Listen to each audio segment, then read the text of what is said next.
Salut tout le monde, j'espère que vous allez bien les amis. On se retrouve pour faire un petit tour du monde des actus foot qui sont tombés depuis à peu près 24 heures. Et on va démarrer, regarder du côté de Liverpool avec le but exceptionnel inscrit par Alexis McAllister hier alors que les Reds affrontaient le bon dernier de Premier League chez Sheffield United. Alexis McAllister qui a marqué un but assez magnifique. Pleine lucarne, il est parti extrêmement vite ce ballon pour l'Argentin. Et en plus de ça, c'est un but important puisque Liverpool était tenu en échec jusqu'à la 76e. Et c'est ce but qui permet aux Reds de reprendre l'avantage, véritable boulet de canon. On continue du côté du FC Barcelone avec une double déclaration de Lamine Yamal. Premièrement, il se projette sur la rencontre face au Paris Saint-Germain la semaine prochaine en Ligue des Champions. Il y a un résultat pour mercredi face au PSG, 1-0 et je marque le but. C'est vrai que ça serait une bonne opération pour les Catalans de s'imposer face au Paris Saint-Germain. Du côté du Barça, évidemment, on arrive en étant extrêmement confiant. On a des résultats assez convaincants en Espagne. C'est la même chose du côté du Paris Saint-Germain. Donc c'est difficile à l'heure actuelle de donner une tendance à cette rencontre. Je trouve que c'est une rencontre et un quart de finale qui est assez équilibré entre le PSG et le Barça. On enchaîne les amis, on regarde, ça c'était il y a 9 ans, jour pour jour, Cristiano qui inscrivait un quintuplé, donc 5 buts pour CR7, lors d'une victoire du Real, 9-1, c'était à l'époque face à Grenade. Autre déclat les amis de Lamine Yamal sur le potentiel numéro 10 du côté de Barcelone. Il nous dit ce serait un rêve pour n'importe quel enfant d'être le numéro 10 du Barça. C'est le numéro d'Ansu Fati, mais il n'est plus là, ce serait une fierté, c'est quelque chose que doit gérer le club. Le Barça avait donné ce numéro 10 à Ansu Fati lorsque Messi avait quitté le club. Bon, malheureusement, le maillot a été certainement trop dur à porter, avait trop de poids à porter pour Ansu Fati. Il y a eu aussi des gros pépins physiques.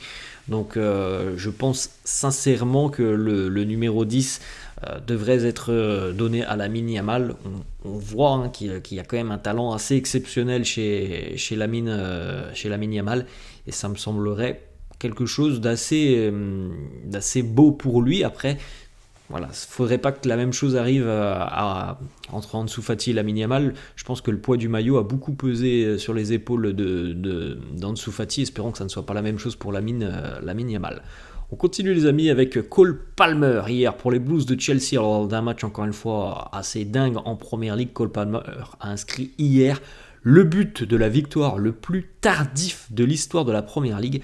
Donc le record à battre maintenant, c'est de marquer après la 100e minute et 39 secondes. C'est ce qui s'est passé hier pour Cole Palmer. Chelsea s'est imposé dans un match complètement dingue face à Manchester United, 4-3, on va en reparler dans quelques instants. Il y a 9 ans jour pour jour aussi, le stade Vélodrome sortait son habit de lumière pour le classique face au Paris Saint-Germain, l'un des plus beaux tifos de l'histoire de la Ligue 1, en tout cas c'est un tifo dont on se souvient tous. On enchaîne les amis avec le vivier offensif de la sélection anglaise pour l'Euro 2024. Alors, comme d'habitude, l'Angleterre fait partie des nations qu'il faudra suivre, mais on attend véritablement que cette sélection soit en mesure de remporter un titre. Il manque pas grand-chose depuis quelques années à la sélection anglaise, et notamment, on se souvient du dernier Euro, perdu à la maison face à l'Italie. Voilà le vivier offensif de la sélection. Harry Kane, Bellingham, Foden, Palmer, Saka, Rashford, Grealish, Tony, Watkins, Jarrod Bowen. On a quand même beaucoup de joueurs extrêmement talentueux. Du côté des Three Lions, regardez aussi les amis cette stat, les U23 les plus décisifs du top 5 européen cette saison. Et on retrouve Cole Palmer en tête. Il est impliqué sur 24 réalisations devant Haaland 23, Saka 21, Foden 21 et Jude Bellingham 21. Regardez aussi cette statistique, c'est catastrophique pour Manchester United puisque les Red Devils sont engagés dans la course à la Ligue des Champions. Manchester United n'avait plus perdu contre Chelsea en Première Ligue depuis le 5 novembre 2017, jusqu'à donc l'arrivée d'un joueur nommé Cole Palmer. La saison exceptionnelle de Palmer qui est véritablement la meilleure recrue des Blues de Chelsea cette saison. 36 matchs, 19 buts et 12 passes décisives. Il est l'anglais le plus décisif d'Europe derrière Harry Kane. C'est une stat très impressionnante pour Cole Palmer, qui a marqué donc hier à la 90e plus 11 dans le temps additionnel face à Manchester United. Regardez un petit peu surtout le scénario fou de cette rencontre où Chelsea a mené 2-0 à la 19e. Manchester United est revenu à 2 partout en l'espace de 5 minutes, 34e et 39e. Garnacho donne l'avantage à United à la 67e. Et donc Chelsea va égaliser 3-3, 90 plus 10, donc la 100e. Chelsea s'impose à la 90e plus 11, donc à la 101e minute de cette rencontre. Un scénario complètement fou. Et encore une fois, Manchester United qui perd des points dans le temps additionnel. Ça avait été déjà le cas le week-end dernier face à Brentford. Les Mancuniens qui se tirent de nouveau une balle dans le pied dans la course à la Ligue des Champions. Regardez aussi le retour de Mason Mount à Stamford Bridge avec un maillot qui était porté par un jeune supporter de Chelsea qui avait décidé de floquer ce maillot Judas, comme le traître pour Mason Mount. On continue les amis avec Anthony qui a enfin délivré une passe D hier. C'est important parce que c'est une saison quand même très compliquée pour lui. C'est lui qui a permis à Garnacho de donner l'avantage aux Red Devils en seconde mi-temps. Et la stat avant donc qu'Anthony ne délivre cette passe décisive, c'était tout simplement qu'il avait concédé plus de pénaltys cette saison que délivré de passes D ou marqué en Première Ligue. Autre résultat hier en PL, Liverpool s'est donc imposé 3-1 face à Sheffield United. Les Reds récupèrent donc la place de leader en Angleterre. Buteur Darwin Núñez qui lui aussi fait une saison exceptionnelle, Alexis McAllister et Cody Gakpo. On continue les amis, on va aller cette fois-ci du côté de Chelsea, encore une fois, avec cette petite photo Malo Gusto, Cole Palmer. Alors, il y a des réussites dans le mercato des Blues de Chelsea depuis l'été dernier. Il y a aussi des échecs. Je pense que Malo Gusto et Cole Palmer font partie des franches réussites. On enchaîne, les amis, on va du côté du FC Barcelone. Nouvelle coupe pour Jules Koundé, toujours spécial, voilà, c'est du Jules Koundé tout simplement. Du côté de Liverpool, on l'a dit, les stats de Darwin Núñez sont tout de même exceptionnels cette saison pour un attaquant qui est beaucoup décrié parce que parfois il manque des choses quand même qui semblent assez simples. Il a tout de même des stats assez intéressantes, 44 matchs, 18 buts, 12 passes D, il est impliqué donc sur 30 buts, ce qui est quand même plutôt satisfaisant pour Darwin. On enchaîne avec une autre déclat, celle de Lamine Yamal qui nous parle cette fois-ci de la sélection espagnole. Il nous dit: je pense que c'est plus important d'être à l'Euro, en parlant de l'Euro ou des JO, car il ne faut pas être trop surchargé et trop jouer, mais évidemment jouer pour l'Espagne c'est un rêve. On verra si il sera disponible pour jouer les JO cet été. On peut penser que le Barça refuse tout simplement. Pour un jeune joueur comme ça peut être très, très risqué. On a vu hier encore une fois une très très belle image du You'll Never Walk Alone du côté de Liverpool. On commence à les compter parce qu'on sait que Jürgen Klopp n'en a plus pour longtemps sur le banc de touche des Reds, donc on commence à les compter et c'est toujours des moments assez spéciaux. Du côté du Paris Saint-Germain, on se projette sur la rencontre face au Barça, et avant d'affronter le Barça, on va affronter le mauvais élève de Ligue 1 ce week-end, le Clermont Foot. Le PSG devrait laisser de nombreux titulaires au repos pour la réception de Clermont ce samedi. Dembélé, Mbappé ne devraient pas démarrer la rencontre. Voici le 11 probable: Donnarumma, Hakimi, Danilo, Skriniar, Mukiele, Soler, Ugarte, Kanginli, Asensio, Kolo Muani ou encore Gonzalo Ramos. Autre information, Warren Zaïre-Emery lui aussi devrait être préservé contre Clermont ce week-end. Le PSG évidemment ne souhaite prendre aucun risque à quelques jours maintenant d'affronter le Barça. Le PSG veut des joueurs à 100%. Du côté de Liverpool, donc on en a parlé, Klopp, et on le sait déjà depuis quelques mois, va quitter les Reds en fin de saison. Liverpool serait en train de négocier avec Ruben Amorim, le tacticien portugais, entraîneur du Sporting. Ruben Amorim a 39 ans, il dispose d'une clause de 20 millions d'euros si un club étranger veut venir le chercher, 30 millions si c'est un club portugais.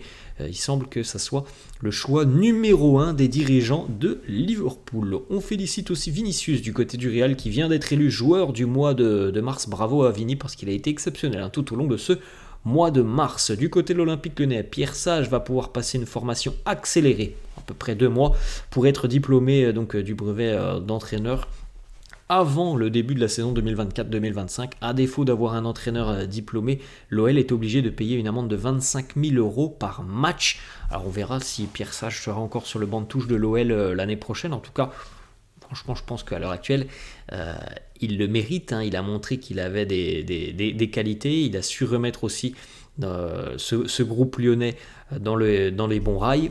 Donc franchement, ça serait quand même logique que John Textor et les dirigeants lyonnais lui accordent du crédit et lui permettent de continuer l'année prochaine avec l'OL. On enchaîne les amis avec une très mauvaise nouvelle qui nous est arrivée hier d'Afrique du Sud. Défenseur des Kaiser Chiefs, Luke Fleurs, 24 ans, a été abattu chez lui lors du vol de son véhicule à Johannesburg. C'est la police locale qui a confirmé l'information hier. On va du côté de Miami. Lionel Messi qui s'est arrêté en voiture pour prendre des petites photos avec des petits selfies avec certains supporters qui ont reconnu tout de suite son véhicule, qui ont couru dans sa direction pour qu'il s'arrête. Messi s'est arrêté très gentiment et a pris des petites photos avec ses supporters qui à mon avis ont passé une très très bonne journée.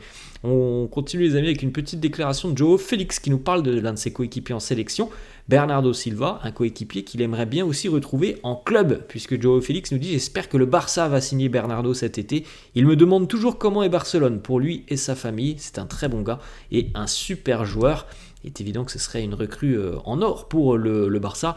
Et on le sait les amis, le Barça est toujours présent sur ce dossier Bernardo Silva. Ça fait, je crois, 2-3 ans maintenant qu'à chaque été, on entend beaucoup de rumeurs mercato autour de Bernardo Silva.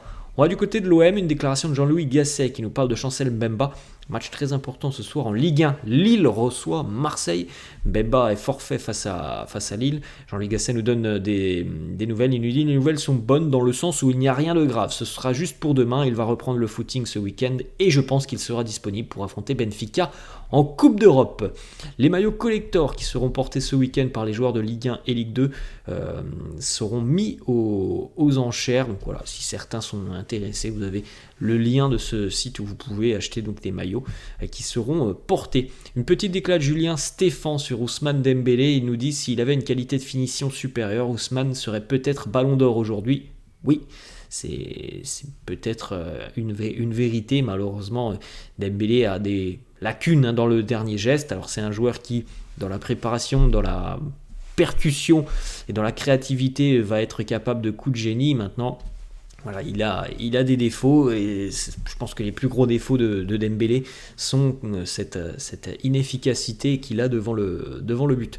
On continue les amis, on va du côté du Japon. Le manga de football Captain Tsubasa, connu en France sous le nom d'Olive et Tom, est paru pour la dernière fois ce jeudi au Japon, 43 ans après ses débuts. On va du côté de Manchester City, on est tous impatients de cette rencontre entre le Real et City la semaine prochaine.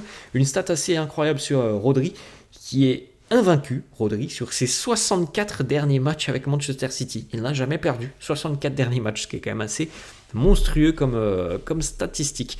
On termine les amis avec le classement FIFA qui vient d'être mis à jour. Voici le top 10. L'Argentine en tête, l'équipe de France en deuxième position, la Belgique 3e, l'Angleterre 4e, le Brésil 5e, le Portugal 6e, les Pays-Bas 7e, Espagne 8e, Italie 9e et Croatie en 10e position. Voilà les amis, la fin de cette vidéo, de ce petit tour du monde des actus foot. J'espère que ça vous a plu. N'hésitez pas comme d'hab à lâcher un petit pouce bleu.